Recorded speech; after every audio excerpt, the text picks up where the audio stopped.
My lawyer slid a single sticky note across the table. 2 words. Let's file. The fern in the corner of the exit interview room was plastic, much like the sympathy in the air. I remember focusing on it while some polished consultant droned on about operational efficiencies. What he meant was, the floor was being cut in half, and the rest were getting a masterclass in corporate delusion. When it was my turn, the HR rep with the manicured nails pushed a folder toward me, slow and heavy. Inside, my severance, a reminder of the NDA, and one aggressively bolded line. Your 12-month non-compete remains fully enforceable. I didn't flinch, just accepted it like a verdict. You know that feeling when shame hits you so deeply, your bones go numb.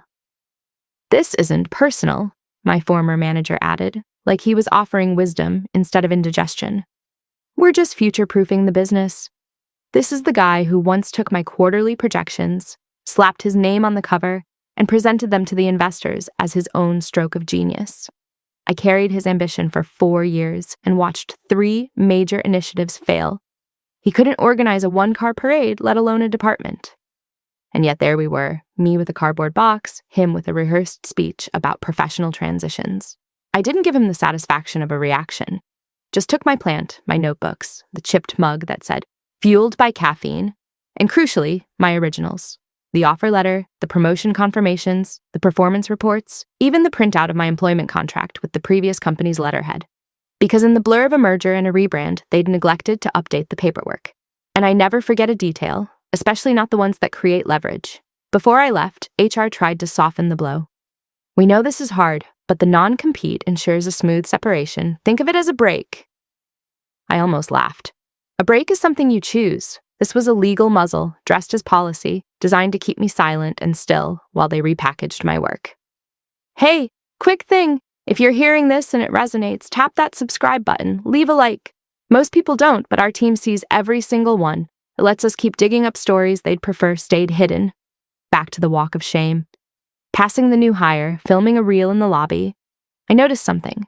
The letterhead on my termination notice had the new logo, but the contract in my folder was tied to the old corporate entity. No new signature, no transfer document, just a fresh design, and the hope I wouldn't check. I didn't complain, I compiled. I drove home in the quiet, went straight to the filing cabinet and pulled out the emergency folder, labeled in black marker, "For when they forget." Inside was every record of their oversights.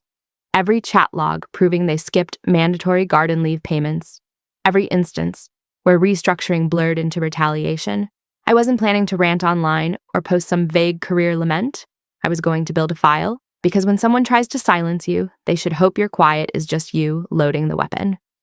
The mortgage statement and the utility bill arrived the same day.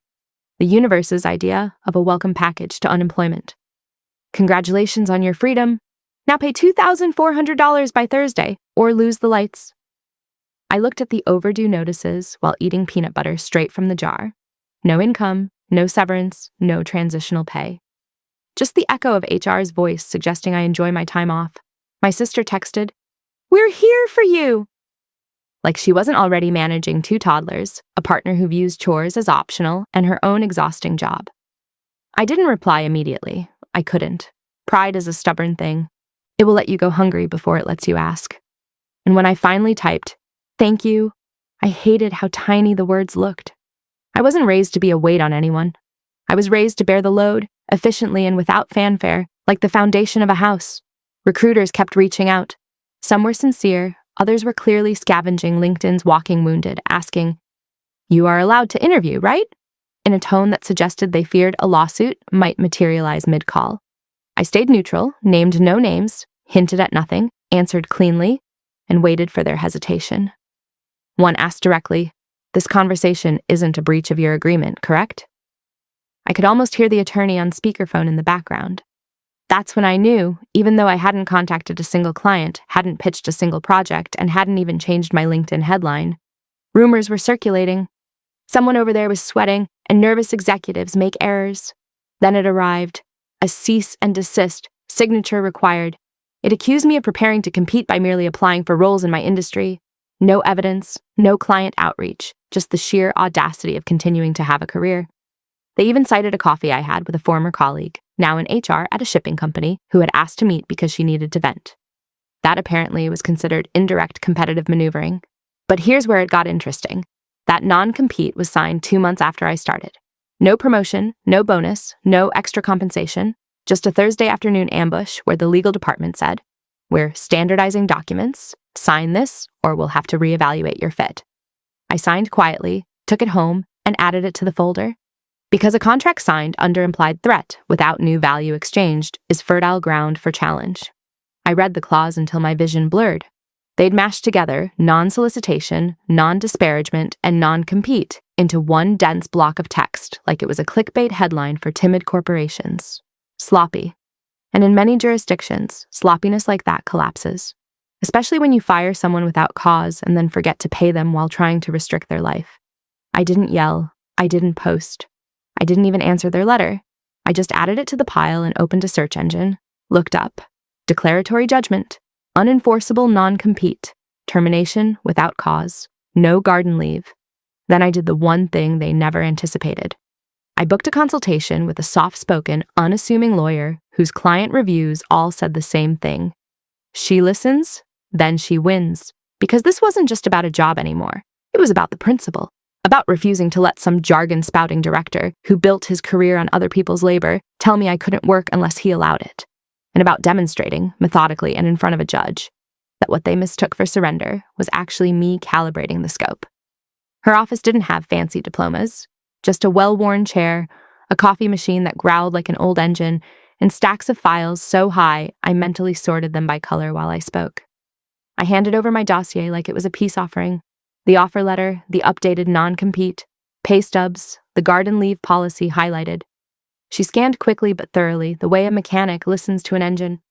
Then she looked up and said the most beautiful words I'd heard in months. "They're posturing. Let's draft the motion."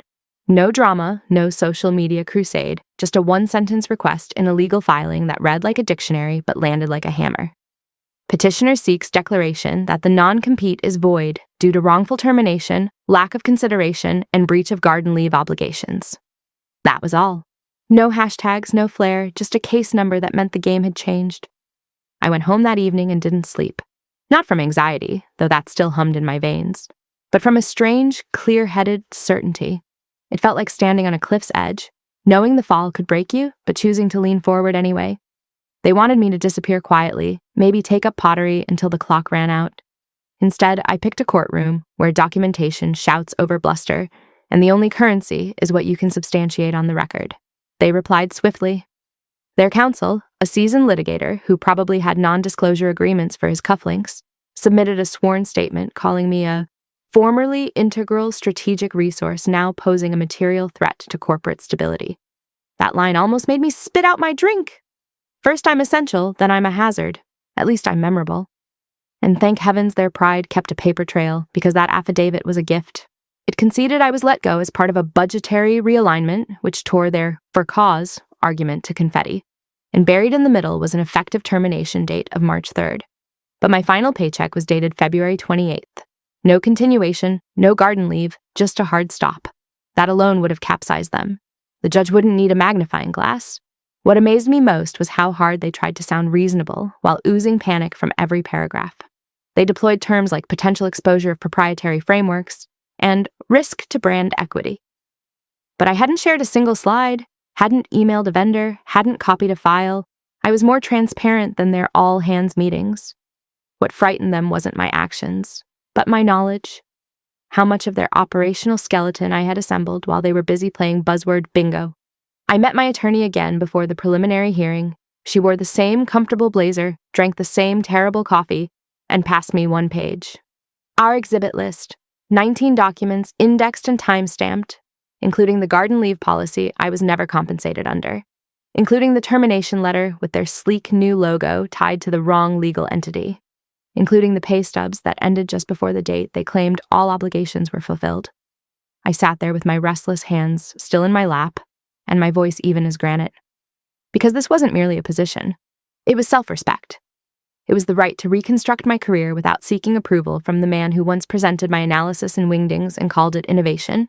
It was the choice to let the evidence testify. One tabbed exhibit at a time, I laid everything out on my kitchen table like I was assembling a puzzle or preparing for an IRS audit. Contracts on the left, internal memos on the right, a spectrum of highlighters between. I wasn't constructing a legal argument. I was mapping a crime scene, and the murder weapon was a paper trail. Contract signing date, July 15th. Date the acquisition closed, August 30th. But somehow the new branding from the company that didn't legally own my employment yet appeared on internal announcements dated August 10th. Mistake, I had emails from leadership celebrating the rebrand 3 weeks before the legal transfer was complete. Emails signed by VPs using their shiny new titles that weren't legally theirs yet. And if they weren't the correct entity, they couldn't enforce a parking ticket, let alone a non-compete. The agreement I signed was with the old company, under its old tax ID. No assignment clause, no written consent from me, just a silent swap. They assumed I wouldn't notice, because most people don't cross-reference footnotes with filing dates. They forgot I designed their project management system. I remembered how they buried policy changes in Friday fun updates, so nobody would read the fine print. I remembered how the HR system updated our division name before anyone signed transition paperwork. Reckless. My attorney called it a failure of assignment. I called it an opening. Every inconsistency got its own sticky note. Blue for timeline mismatches, yellow for policy breaches, orange for statements that made them sound like arrogant consultants, and red was saved for the truly incendiary stuff, like the CFO's memo boasting about pruning senior salary weight to enhance acquisition appeal. Sent 2 days before I was terminated with my name highlighted in the attached report. Subject, cost optimization. I requested a subpoena for payroll records, specifically garden leave payments for all dismissed employees in the prior year. My lawyer cautioned against optimism, but I already knew. When the response arrived, I didn't celebrate. I just hole-punched the printout and tabbed it. Exhibit 14, 0 transactions. Not one person, not a single one, had been paid the mandated garden leave. The policy was on the books, but compliance was a ghost. It was a decorative clause, impressive in the handbook and meaningless in practice. Until now. That's when the document stack stopped being a shield and started becoming a spear. Because now I had a pattern, a chronology, proof they weren't merely disorganized. They were deliberate. They knew the contract was shaky. They knew the garden leave provision was ignored. They knew the corporate shift undermined their authority. But instead of correcting it, they gambled on my silence. They thought I'd stay small, scared, hungry for a LinkedIn banner that read, "Doxed open to work." Instead, I handed my lawyer a binder denser than their corporate mission statement. She paged through it and whispered, "This is solid." Then, almost to herself, "They won't see it coming." The satisfaction wasn't loud. It didn't feel like victory. It felt like setting the last piece of a complex trap and stepping back to let physics take over. I didn't need to shout. I didn't need to leak emails. I had dates, letterheads, logos, and one email from their legal team that misspelled the company name in the signature block that became Exhibit 19. Not because it was catastrophic, but because it was poetic. They'd performed professionalism. And I was about to demonstrate what real precision looks like when it's honed into a cutting edge. Their junior associate, some bright-eyed recent grad with a name like Landon or Beckett, emailed my attorney a meet and confer request, like he was proposing a lunch date, not a legal showdown. The language was courteous, smug, laced with phrases like mutually beneficial resolution and preserving professional standing. But tucked in the automatic footer was the real prize, a company registration number, entity ID 99245X. I paused, then checked my records. My contract was bound to entity 77134L, the firm I originally joined, the one that had effectively dissolved when they fired me. No signed transfer, no consent, just a silent hop between legal identities and the assumption I'd never trace the digits. But I had. That one auto-generated footer just confirmed it all. They lacked the standing to enforce what they were threatening. The rush was immediate and electric. I didn't smile. I didn't call anyone. I just printed the email, highlighted the footer, and slotted it into the binder. Exhibit 21, right behind the original offer letter and the termination memo with the new branding. The juxtaposition rang like a bell.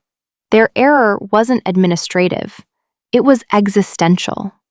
You can't hold someone to a non-compete if the party claiming injury isn't legally connected to the original pact. That requires formal assignment, mutual agreement, something in writing. But their temple of buzzwords was built on sand. And now, the tide was coming in. Then came the overreach. Their legal letters, plural, were a word salad of legalese and fear. One sentence scolded me for client enticement. I hadn't spoken to a soul. Another for contractual interference. With what, exactly? Then it pivoted to accusing me of harming workplace culture by disseminating false narratives. False narratives, in this context, meant I'd attended an industry meetup while my name badge still listed my last employer. The final paragraph demanded I cease all competitive posturing. Competitive posturing. I showed that phrase to my lawyer. She exhaled sharply, which I now knew was her form of a chuckle. They're attempting to enforce 3 separate restrictions as one, she said, circling the line. Non-solicit, non-disparage, and non-compete. That's overbroad. Judges dislike overbroad, especially when your paychecks stop before your official end date, especially when your garden leave term is a museum piece, especially when the entity alleging harm doesn't legally hold your contract. I returned to the binder. Every page was ammunition, not sentiment, not grievance, just cold, linear proof of their missteps. Exhibit 2.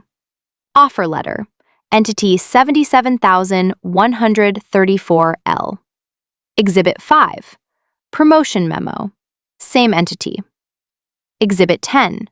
Final pay stub, February 28th. Exhibit 13. Garden leave policy, HR portal screenshot. Exhibit 14. Payroll audit response, 0 disbursements. Exhibit 19. Email with new logo pre-acquisition.